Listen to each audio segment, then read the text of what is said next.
and welcome to the SmackDown preview. I'm Adam Wilbourn from What Culture, joined by one of the Dudley Boys, Michael Hamflett from What Culture, and Phil Chambers from What Culture, to look ahead to tonight's episode of SmackDown on Fox. But before we get into this, if you're a fan of this sort of thing, make sure you subscribe to What Culture Wrestling on either iTunes, Spotify, wherever you get your podcasts from, for daily wrestling podcasts, where we not only review SmackDown and Monday Night Raw, but also the Wednesday Night War between AEW and NXT. Pay-per-views, we have interviews, roundtable discussions, and a roundup of the week, complete with a bloody good quiz, of course, on Wrestle Culture. But as I said, joined by Michael Hamflett and Phil Chambers to look ahead to tonight's episode of SmackDown.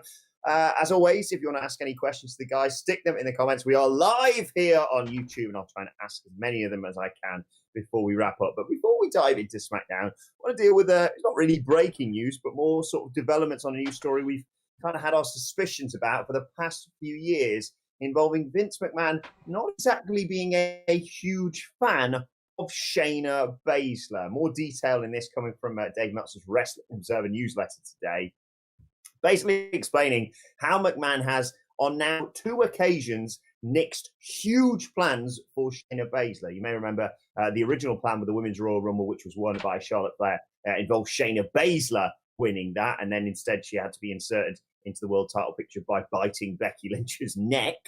And now it's come about that he also nixed plans for her to win the Women's Money in the Bank ladder match, which, of course, Asuka won and then was crowned Raw Women's Champion as a result of Becky Lynch's pregnancy.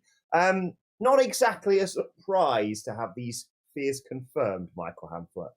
No, it's big picture and small picture stuff here, isn't it? Big picture is that Vince McMahon, despite its moneyed move to USA that you feel like he has to have had something to do with out of spite, it's clear he doesn't still watch NXT. He admitted to as much a long time ago, and then started walking that back and suggesting that he watched things like NXT UK pay-per-views or NXT now it's on the USA.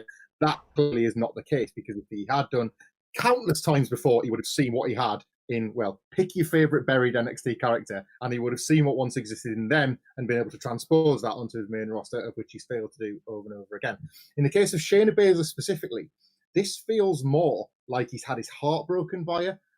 I sensed before the Survivor Series that he loved what he saw in Shayna Baszler. If you remember those NXT invasions on SmackDown and Raw over those few weeks, there were few wrestlers that got as much of a profile spot as Shayna Baszler. She was given the freedom to attack anybody and everybody in the women's division, but specifically all the members of the Four Horsemen, I seem to remember, took a kicking at one point or another, to the point where Becky, Baszler and Bayley felt like the biggest match at the Survivor Series.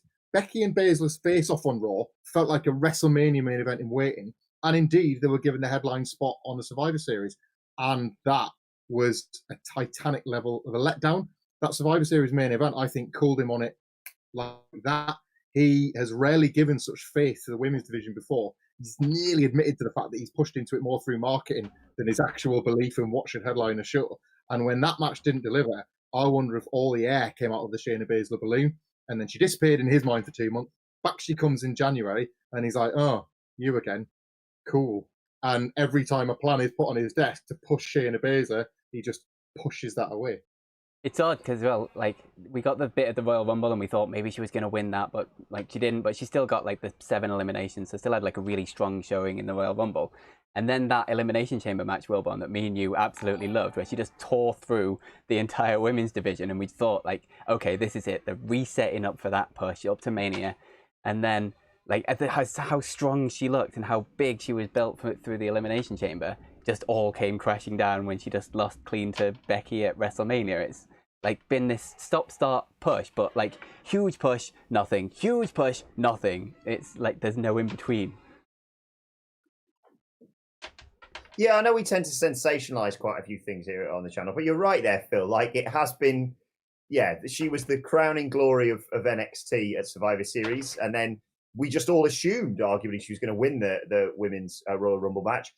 I think, you know what, we're dealing with this story. For once, I'm going to give Vince McMahon not the benefit of the doubt, but play devil's advocate here, because arguably both decisions Vince made regarding the Royal Rumble and Money in the Bank doesn't mean that, Shayna Baszler is dead in the water. And I suppose Dave sort of intimates as much in the Wrestling Observer newsletter, because the Royal Rumble was a springboard to allow Charlotte Flair to transition onto NXT. And look what that's done for the ratings. But it's also excusable because they still put her in a world title feud. I still, to this day, will argue that she should not have lost that match to Becky Lynch at WrestleMania, especially in the manner that she did. And then Money in the Bank, if you assume that the decision was made to make Asuka Money in the Bank winner as a result of finding out that Becky Lynch was pregnant, and it made more sense to sort of gift this championship to Asuka post-event, I still can see Michael Hamflett a long, hopefully successful time at the top of the card for Shayna Baszler on the main roster, despite this rocky start. Yeah, I think we sort of said after WrestleMania, as much as most people disagreed with that finish, it was far from a burial. It was almost like we'd seen that exact finish play out twice before for Shayna Baszler. She gets caught, but then, oh my God, does that person suffer for catching Shayna Baszler when Baszler eventually gets her revenge? The problem here has come, obviously, and I'm hating to call it a problem. The problem has come in the fact that Becky Lynch has surrendered a title through having a baby and going on maternity leave, rather than Shayna being able to take her revenge directly on her. There'll always be the sense that Becky's got that one over on Shayna. Shayna will never get that back. So if and when she does win a women's title, there's a bit of unfinished business there that she might not get the opportunity to clean up.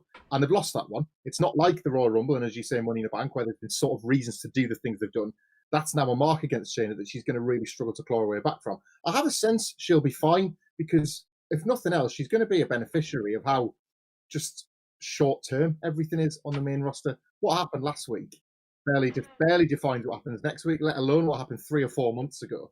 They have the ability to reheat somebody over the course of about 2 weeks. In the case of Drew McIntyre, they took him from going absolutely nowhere to winning the title at WrestleMania over, 2 shows, where he started putting his own count into the Claymore and calling himself the Sexy Scott and leaned on the barricade. He was a nailed-on Royal Rumble winner after about 3 weeks just because they strapped the rocket. She's too good to be denied, ultimately, as long as they give her the tools and the time and the creativity to do it. Yeah, I was going to say, like, it's not exactly the same, but kind of a similar thing happened with Asuka. Like, she had this amazing NXT run, like, undefeated streak, like, everything like that. Absolutely, like, super hot coming in, like, wins the Royal Rumble, like, couldn't get any higher. And then they just get bored with her. And then she, like, falls down the ranks a bit again. And eventually, everything comes full circle. And, I mean, Asuka's been amazing recently, and that's why she's gone back up to the top. But it's like, I don't see it as an end. I just see it as, like, I just wait for a bit and then something will happen. But it's just such a shame because of the amount of just the love behind, like, Shayna Baszler. Not like love as a heel, obviously, she was hated, but just like that sort of passion behind her and the way she came in. Like, she could have had it it could have been this amazing moment of this run to the top and then carry on her streak at the top of the Raw Women's division like she was doing at NXT. It was a no-brainer storyline to go through and just keep running through people. And then when someone finally did beat her, that would have been a really big deal. But instead, they decided to go this way. Yeah, and I hate to sound like Vince McMahon, but I could quite easily see him going, so Becky's going to be probably coming back around this day. Ooh, maybe not. We could have potentially Shayna Baszler winning the Raw Women's Championship, holding on to it, and then her one remaining challenger being a returning Becky Lynch, who, as we said, got the victory over at WrestleMania 36, but I'm not holding my breath. Right, let's talk a little bit about tonight's episode of SmackDown on Fox. Michael Hamflett, champion versus champion. The woman who has saved NXT, has won the ratings war for them over AEW, Charlotte Flair, versus Bayley. Your sarcasm feeds into a broader point, which I think has popped its head back up in the last few weeks. There is this narrative that I hate, that Charlotte Flair ruins everything. It's crept back in because she didn't ruin NXT. She just failed to fix NXT in this bad year that it's having, that's gotten worse since it's gone into that empty performance center like everything else. She hasn't contributed to that failure. She just failed to right the ship. I'm against the idea that she shouldn't be pushed as hard as she is because the matches stack up. I might not like this character, and I haven't liked this character for a while because I feel like it lacks a bit of sense and a bit of direction. But in the ring and with a program to sink your teeth into, I just think she's so reliable. And what she's done here is just for no reason, really, other than to be a bit of a dick, has decided to be the straw that stirs the drink between Sasha Banks and Bayley. I might be the one tweeting that Charlotte Flair ruins everything if they're so on the nose with this, that she's the one that causes the actual descent this week, rather than them just continuing on this brilliant slow burn. I didn't think it was wasted on Raw that she injured her hand in the match with Ruby Riott. because virtually every Sasha and Bayley match recently has involved one of them working on their opponent's hand, almost as a nod to the other one watching at ringside of, remember when we did this to each other? And remember what's going to happen when we eventually fight each other? It's a bit of womanship going on there. And I feel like Charlotte's hand will feature into this match. I dare say she might even win because of some sort of heel miscommunication or something like that, because Sasha kind of owes Bayley one back at this point. I just hope this isn't the lightning rod for their actual split. More extra tension off the back of a really good match. Yeah, I was going to say I'm really up for this match in general. I really enjoyed the segment last week, as weird as it was with just 3 heels going at it and then Charlotte poking holes at the heels whilst being a heel. It kind of made no sense, but I enjoyed it as a segment. And yeah, I'm not convinced with little 3-show Charlotte thing going on. I think she does need to be limited, and I have no idea what rules they're going with this new wild card thing that's only supposed to happen 4 times a year and has already happened twice in 2 weeks. But as like you say, Hamflett, I'm 100% with you. Just don't pull the trigger yet with the Bayley Sasha thing. Just add it, let it be fuel to the fire rather than the catalyst that finally pushes it over the line. Yeah, I hope Bayley gets a victory here over Charlotte through nefarious means. And do you know what I'd quite like to, even though I hate distraction finishes and we've seen a lot of them in WWE in recent weeks, what I would really like to see is Rhea Ripley and Io Shirai getting involved, because they should be royally pissed off that Charlotte Flair just ruined their main event of NXT this week. Arguably, that could drive more viewers to NXT, of course. And as much as it's going to be Bayley and Sasha and potentially Rhea and potentially Io Shirai against Charlotte Flair, maybe that's what WWE wants to do, because they, she is the golden girl of WWE right now and must be protected at all costs. I think that could work. Let's talk about the other. Sorry, if I could have one bit of fantasy booking for this, considering that this has already been taped, I would love it if they took a leaf out of AEW's book and finally put a wrestler in the crowd and have Becky Lynch alone sat in one of those seats in the empty performance center, so you get this last look at the 4 women in various stages of their career before she disappears off for good, just heckling all of them, saying, "Oh, the man would have done it better. I'm the man." Like, just watching all 3 of them fight each other and combust while she sits on the sideline prepared to take this fabulous holiday as a millionaire and WrestleMania main event. Right, let's talk a little bit about this Intercontinental Championship tournament. 2 matches for it tonight. AJ Styles and Shinsuke Nakamura. We'll talk about in a second. Before that, though, Hamflett, could we see Jeff Hardy become the next Intercontinental Champion, do you think? Yes, I think we could, actually. Short answer, yes. He is... What I've liked about Jeff Hardy's push is less the sort of recycled videos from the 24/7 documentary and more the idea that they're doing it all together. I've got this strange faith in Jeff Hardy having one last run as an actual main eventer, because over several periods in his history, he's proven to be a money drawing star. People really, really gravitate to Jeff Hardy, and it's all the more frustrating that there's nobody in the building to evidence that at the moment, because I sense when Vince McMahon re-signed the Hardys, somebody probably told him that Matt Hardy had become this meme god and the coolest guy in wrestling because of Final Deletion. But what he saw was money in finally getting Jeff Hardy back on the books to sell 1 million T-shirts to the kids and flog some DVDs and put the belt back on him. And this is his first opportunity to do that. And the Intercontinental title feels like quite a natural step in that direction. Hardy meshes great with a returning Sami Zayn who wants a shot at his title. He meshes great with heels, all the other heels in this tournament, your AJs, your Shinsuke's, your Sheamus. He feels so right in this spot for now, because I genuinely think there's bigger things ahead for him in this final run as and when crowds come back.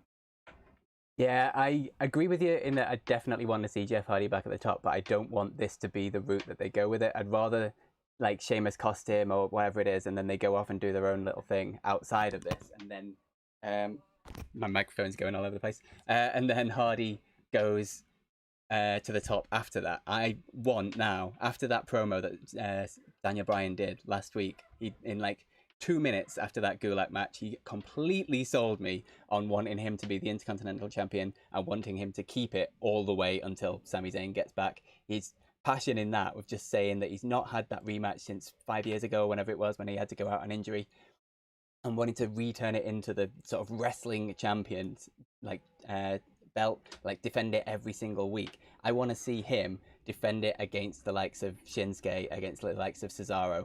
I want him to go out and have those brilliant wrestling matches like he did last week with Gulak, something completely different on that show, and just be the wrestling star that everybody knows he can be and is. And yeah, so 100%, I am just Daniel Bryan to win this. Don't care about anyone else.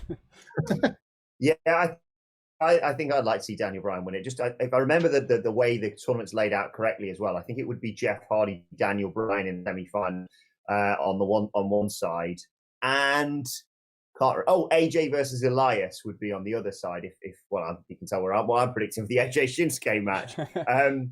And I think Jeff Hardy is victorious against Sheamus here, who then costs him in the semi-final after a great match against Daniel Bryan. So you can get that Sheamus Jeff Hardy proper feud, which obviously they've been working on and sowing the seeds for on Friday Night SmackDown. And then on the other side, of course, AJ defeats Elias. And then you get Bryan versus AJ Styles, which would just be a barn burner anyway. Maybe, probably at Backlash, who knows? And then, Daniel Bryan as Intercontinental Champion. But just to point out, by the way, if you're hearing weird... Just before you carry on, sorry. AJ Styles, that makes it 3 for this new wildcard rule, whatever they're calling it. 3 in 2 weeks. Yeah. Or they're only allowed 4 a year.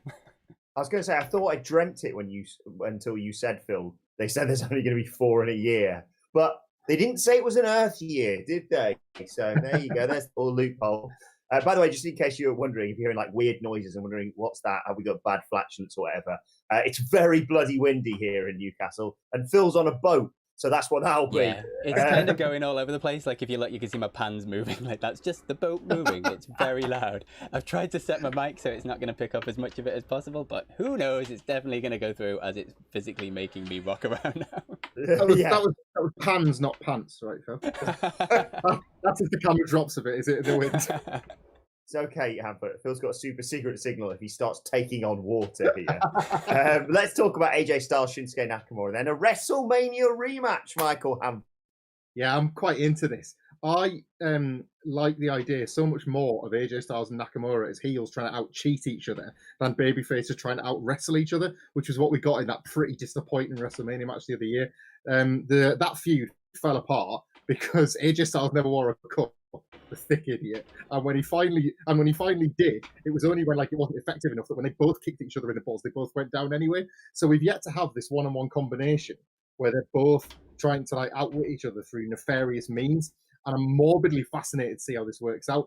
What people love about AJ Styles versus Shinsuke Nakamura is they had a match in the Tokyo Dome that blew people's minds. That near-full, gorgeous arena popping its tits off for everything they did.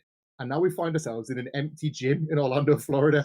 So you're not going to get AJ Styles versus Shinsuke Nakamura that you expect. But that doesn't mean to say that two very creative individuals with a long history can't do something quite fun with this. And I just want to pick up on what you said as well about AJ versus Bryan in the final, because I love that final, because of course I do. Because Bryan and Goulet last week had one of the underrated matches of the Empty Arena era.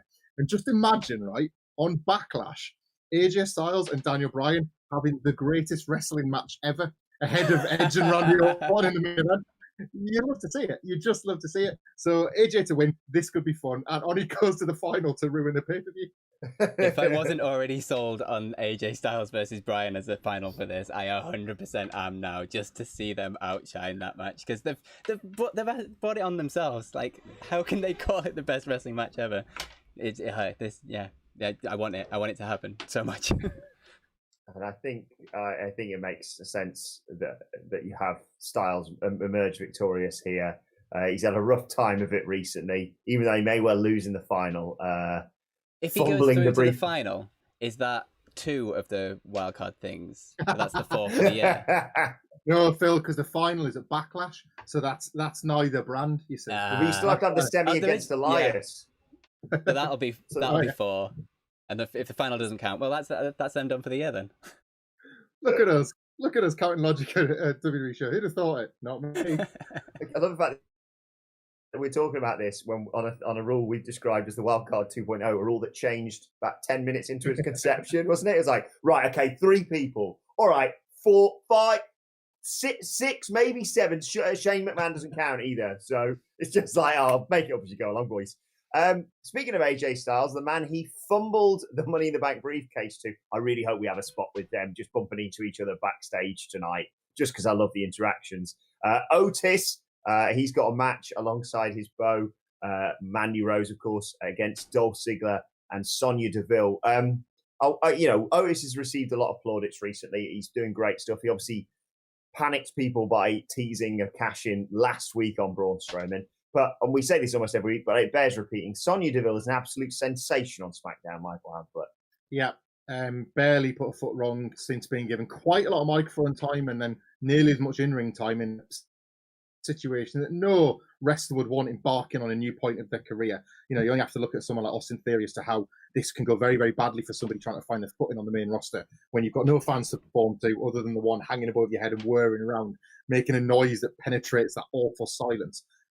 Sonya Deville has genuinely been a breakout star from the empty arena era. And I think, not to toot our own horns, but toot. I think we all saw it in her for the longest time. And to a lesser extent, Mandy Rose. Fire and Desire went unappreciated and underrated for quite a long time for what they were building in the background until this storyline came along. And in terms of the match, the mixed tag team match, I don't know if it's to bring an end to the feud because I'm quite impressed with how much juice they've managed to squeeze from this fruit, to be honest. The singles match between Rose and Deville was good. I didn't love the finish where it was like, oh, Deville stole one. She didn't. She beat her with a wrestling move. There's no shame in that whatsoever. But they do that to build rematches. You potentially got another Deville Rose rematch there. You could have Otis baited into putting his briefcase on the line against Ziggler to give them one more match that actually has some quite anxious stakes attached to it. The Otis being thick enough to put his briefcase on the line to defend his beautiful peach is the sort of thing you can sort of get away with in storyline terms at least once, even if it just gives them another month of dragging it out. So as usual with these four, I don't really know where they're going, but I'm sort of into it. Yeah, I'm also weirdly enjoying the relationship between Dolph Ziggler and Sonya Deville in the way that Sonya Deville is blatantly using Dolph Ziggler to get what she wants, and he has no idea. He's just there like, oh yeah, but I'll get Mandy, right? And she'll be like, yeah, you get Mandy. You just do what I want, and yeah, you'll get Mandy. But yeah, like you say, Sonya Deville's been brilliant, but all credit to Mandy Rose as well. You need someone to play off, and then those two have been playing off each other absolutely perfect throughout all of this. And yeah, I still who thought? How long ago did this start? 6 months or something? It's been a really, really, really long-term storyline for WWE. And who thought that would be this invested in it still after all this time? I kind of don't want them to finish it just because I want to see if they can get anything else out of it. Phil, you obviously review SmackDown for us with Gareth Morgan and Michael Hamflett sometimes on Saturdays, which you can get by searching for What Culture Wrestling, wherever you get your podcasts from. I know I've asked you this before, but considering the developments we saw on last week's SmackDown, well, when do you think Otis is going to cash in that briefcase? And if you think he isn't, what do you think is going to happen with it? I honestly have no idea what's going to happen with this briefcase. I think, for the longest time, this is the one where you're like, oh, it could go the way where he tries to cash in and fails. It could go the way that he somehow puts it on the line to someone else. It could go the way that he wins. Who knows in this era? So I hope they don't go down the tag team route with it. That's the only thing, because that just, I don't know, it diminishes it and probably makes Otis look a bit stupid at the same time. But even if he somehow trades it to Mandy in a way, I don't know. There's so many different ways they can go with it. Whatever does happen, I hope it doesn't happen until crowds are back. Keep doing your little teases. You can do that for months. That's fine. But yeah, don't rush it. Whatever it is. Hamflett, I can't have been the only one who thought, it's never going to happen this, or if it is, it's going to involve a kick to the dick from Mandy or something in there. And then last week, when he suddenly teased it as Mandy Rose came out post-match whilst he was in the ring with Braun Strowman, I was suddenly totally into this. That's how this briefcase continues to work when you think it shouldn't, isn't it? You think that wrestling titles are so valueless, but then when a sudden change is put in front of you, there's that internal wrestling fan that can't not be excited at the prospect of it. And sod them for having that in their back pocket, to be honest, because they're fortunate to have it. I think with Otis, I think they were more interested in capitalizing on his popularity now than maybe going with him long term. I'd like them to be a bit more intricate with this. I don't think it was an accident that there was that comment made that Otis would love to cash it in as part of a tag team with Heavy Machinery, because it's such a sweet thing for a babyface like Otis to say. I would like to see Tucker come back, them start working tag matches together, and then Otis take the opportunity on a Braun or whoever. Just when he sees it, he just, oh, hang on, actually, sod it, I'm going to go for this. Braun's down, I'm going to go for it. And then Otis loses, and then Tucker grows to resent him because Otis always promised that he was going to cash it in for them rather than him. And that's what we see. We see that Tucker turn that a lot of people speculated when the Mandy Rose thing was ongoing. It comes because Tucker thought his friend had made a promise, so he believes he's in the right, whereas Otis was only doing what any of us would do when Braun's laying flat on his back or whoever's got the belt, just something like that. Like, this can ultimately it can benefit those two in a way where there was always going to be a ceiling, both for Heavy Machinery and for Otis the babyface. And it'd be nice if the seeds that have been planted so far weren't for naught. Yeah, I really like that as well. And do we know like what is actually going on with Tucker? Because he's just so sporadically on TV. It doesn't really make any sense. Like, every now and then he'll show up for one SmackDown, but then he'll be like missing for 3 weeks. Like, I don't quite know what's going on there. He's not had his brand-to-brand invitation lately, so he's forgotten which show he's supposed to turn up for, I think. And he's doing the count, and he's like, hang on, have we already had 4? Like, I'll get on the phone. I'll tell you what, by the way, considering how JBL reacted when Dean Ambrose won the WWE Championship, when he was like, this is the darkest day for WWE. I want a camera on him if and when Otis wins the Universal Championship. I think his head would explode. Right, let's ask some of the questions we've received in the comments. Thank you once again for all your questions, all your donations, all that. Mr. Phoenix, no question here, just says, happy Double or Nothing weekend, gents. The show with Rumble in the Bank, Mike Tyson, and a Vince cosplay, lol. Hope you're all well, stay happy and safe. Yeah, of course, AEW Double or Nothing on Saturday. Join myself and Phil Chambers for our live stream reactions to it. This time last year, Wilbourn, Double or we were Nothing, in Vegas. Yeah, we were talking about this on Wrestle Culture earlier. It's either that or we were only just getting the invitation to go to Vegas because it was very last minute, I'll be honest. But it was, an amazing experience, all that. But speaking of Double or Nothing, Oliver Byrne asks, if Baker can't make Double or Nothing, of course, Britt Baker, we reported this morning, may have injured her ACL. Do they really need to replace her? Does the match add itself to the card without her? If so, who can step in and contribute? Of course, she's meant to face Chris Statlander on Saturday, Michael Hamflett. See them pulling the match or adding a replacement? Yeah, replace nobody and get rid of it. Less is more in this case. The card, to be honest, I don't think needs an extra match as it is. So this might, for the card, if not Britt Baker, which is devastating news. It's a bit of a blessing in disguise that one match had to disappear off this card because it looked a touch heavy when they added that Shawn Spears Dustin Rose match. I wouldn't have picked injury as a way to take a match off, but this division isn't well placed enough to give Chris Statlander an opponent that won't just feel like filler. Britt Baker was on the card because she was a star, not because Chris Statlander needed a match. Yeah, I 100% agree. It was it like 8 matches or something with the pre-show as well? And it's like when we came out of Money in the Bank, like how pleasantly surprised everyone was that it was only a 2.5-hour show, and it felt refreshing. It felt nice, and especially in the empty arena era. I know AEW do it a bit different with like the wrestlers as the crowd, which definitely helps. But yeah, I think less is more in this era, especially when you're going to have 2 probably really long matches in the Stampede and the ladder match as well.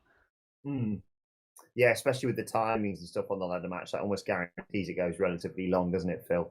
It's going to be weird. It's going to be, I think our live stream will start at midnight, because that's when the pre-show is, and then the proper card will start at 1. So we're already way past our bedtime by then, Phil.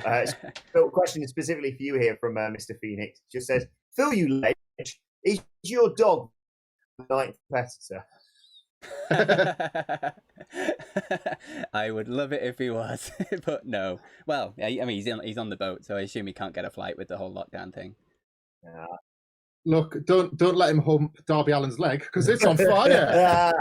I will say we are doing a last-minute rumours for Double or Nothing, which will be coming out in a couple of hours, and he may be on that, so watch out. What a promise. Shout out to Dads4785. Thank you once again for your donation, Daz. Who's calling AJ Styles to enter the Intercontinental title tournament, which would be absolutely fine by, I'm sure, all of us. And Matt Rains, thank you for your donation, Matt, says, afternoon, gent. 2 questions I wanted to ask yesterday. Of course, we were going to do a live stream, but we ended up just doing it as a podcast. Question number 1, you like or gusset? Which is related to the Wednesday Night War podcast. No, not the Wednesday Night War podcast. Sorry, the Raw review. Go and check it out in the 5-star review. Awful lot of balls in the air at the moment, which is something Jerry Lawler wouldn't like. And question number 2: any chance Dax and Cash cost the Elite in the Stadium Stampede match? That, of course, would be the newly formed Revolt, as they are known at least now, despite a cease and desist. The former Revival wrestlers. Matt says, "Have a great weekend. See you tomorrow. See you tomorrow, Matt." Hamflett, any chance we see the newly formed Revolt involved in this Stadium Stampede match tomorrow? Absolutely. And if not there, somewhere else on this card, they could set their stall out by targeting the Elite or the Inner Circle. You would assume they would go as heels, but you never know. Like the Elite or the Inner Circle, just to make it very, very clear that they want the Young Bucks and they want them now, because that's obviously the match that has kind of dragged them to AEW before AEW even existed, back when it was merely a figment of Tony Khan's wrestling figure imagination. The Revolt being on the card, for me, is just good business. AEW are asking to pay the full price of a pay for an empty arena show. Now, that's not to say they're not giving you stuff that you really want to pay to see, but when you're watching it, they should be giving you things that have made you glad you've made the decision to part with your money. And the Revolt as a surprise not only justifies that, but then gives an immediate hook for Dynamite, regardless of any of the results on the show. It's proper old-fashioned pro wrestling. Thanks for coming tonight. I know we told you this is the most important thing, but the actual most important thing is next Wednesday.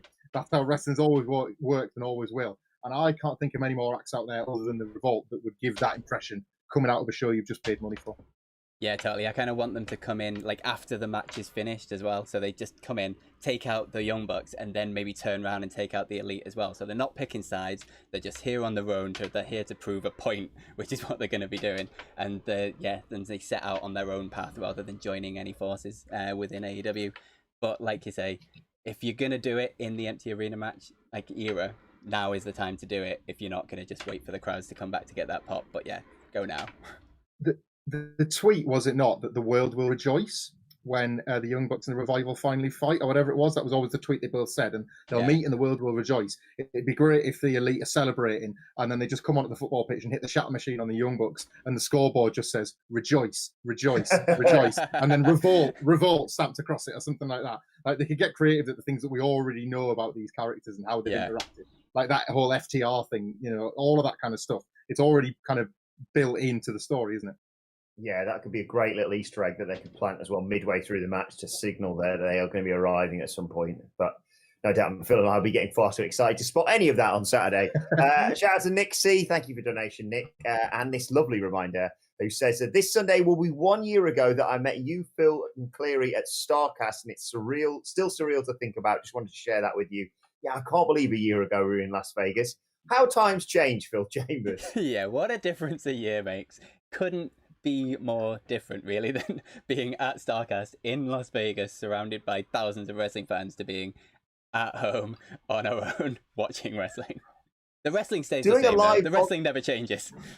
Doing a live podcast, getting interrupted by Tamatonga, who chokes Phil Chambers out, I hope Tama's not here, compared to me doing a podcast in my bedroom right now. Mr. Phoenix has pitched this for next Survivor Series as we wrap up here.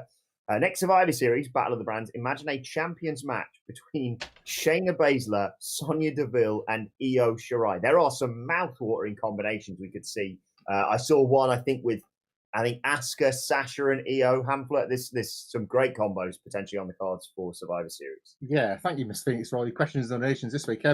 This is what's great about the women's division. And I know I go on about this in relation to how I don't think AEW is any good, and how I think it's always been like NXT shining star. But it does, when the Survivor Series came around last year, especially when it factored NXT, one of the immediate matches that ultimately disappointed was that main event, that Becky Bayley Baszler match. And of all the daft combinations you can make, the women's ones are always the strongest. It speaks more, if not to the quality of the booking, but the quality of the rosters. So what those matches allow you to do is to take the wrestlers from the storylines they're in into some like dream match scenarios with other ones. So you might not like what, for example, Bayley was doing on television, but it's okay because you're getting to see her matched up against somebody you really want to see her wrestle. And, those combinations that Mr. Phoenix has pitched and the sort of the potential of anyone they could lift from NXT currently just to see going up against an Asuka or, a Bayley in this current guise or even a Sasha Banks, it's opportunistic of WWE to include NXT now because of them wanting to catch up AEW, but it also does proper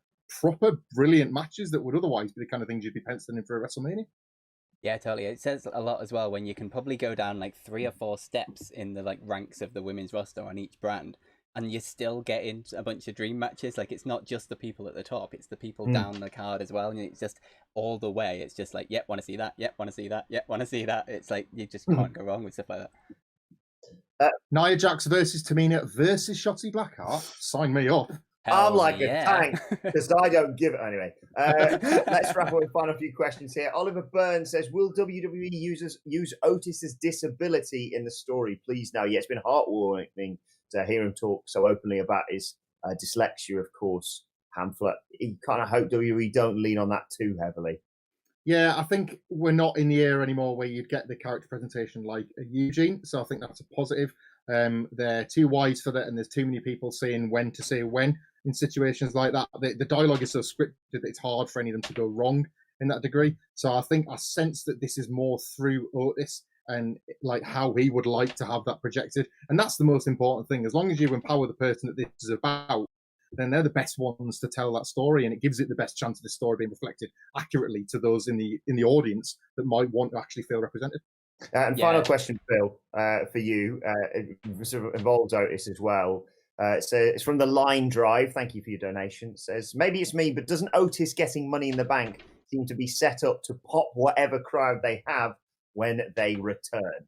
It is a no-brainer of a pop that if he does come in and cash in, because no matter who you are, I think you've grown to love Otis over this time, because how can you not? Just the way he humps the briefcases, just that on its own is worth massive babyface pop.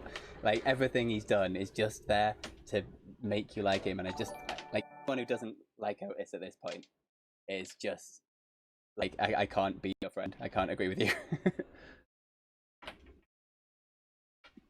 Just cut out for a bit, but we're back. Yeah. Sorry. They got my answer, you didn't, so we can move on. Okay, yeah, we're all good. What do you make of, very quickly, you two, what do you make of the speculation, not regarding the revival or the revolt, but around Sting and Drew Gulak? Lots of people talking about that in the comments. I mean, cool, because that's the benefit of having an actual mainstream opposition to WWE again, isn't it? We got a bit of Sting in WWE, and it was nice but not amazing.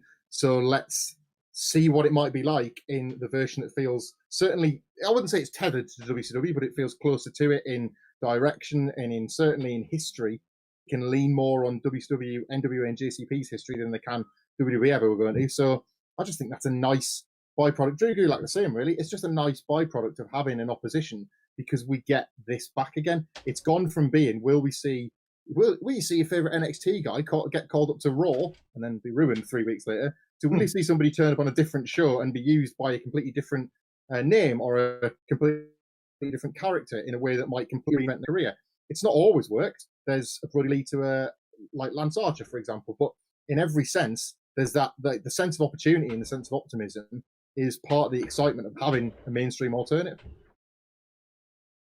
Yeah, and as well, like the way that AEW have used their kind of legends in the past, like they've been really good about it. Like whether it's Jake the Snake or like Arn Anderson, I don't see them using Sting in the same kind of way.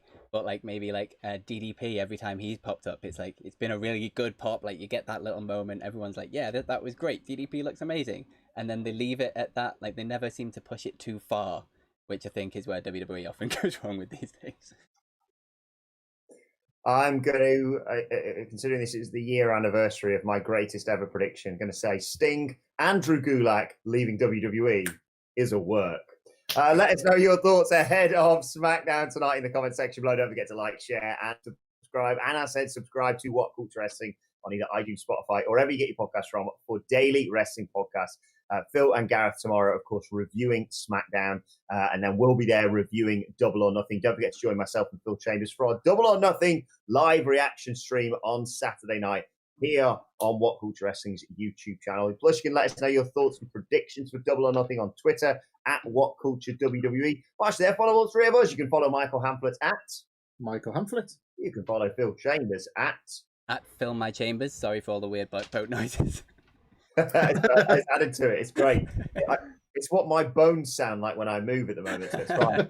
You can follow me at Adam Wilbourn. Follow us all at What Culture WWE. Thanks once again to everyone for their questions and their donations and for joining us. And we will see you soon.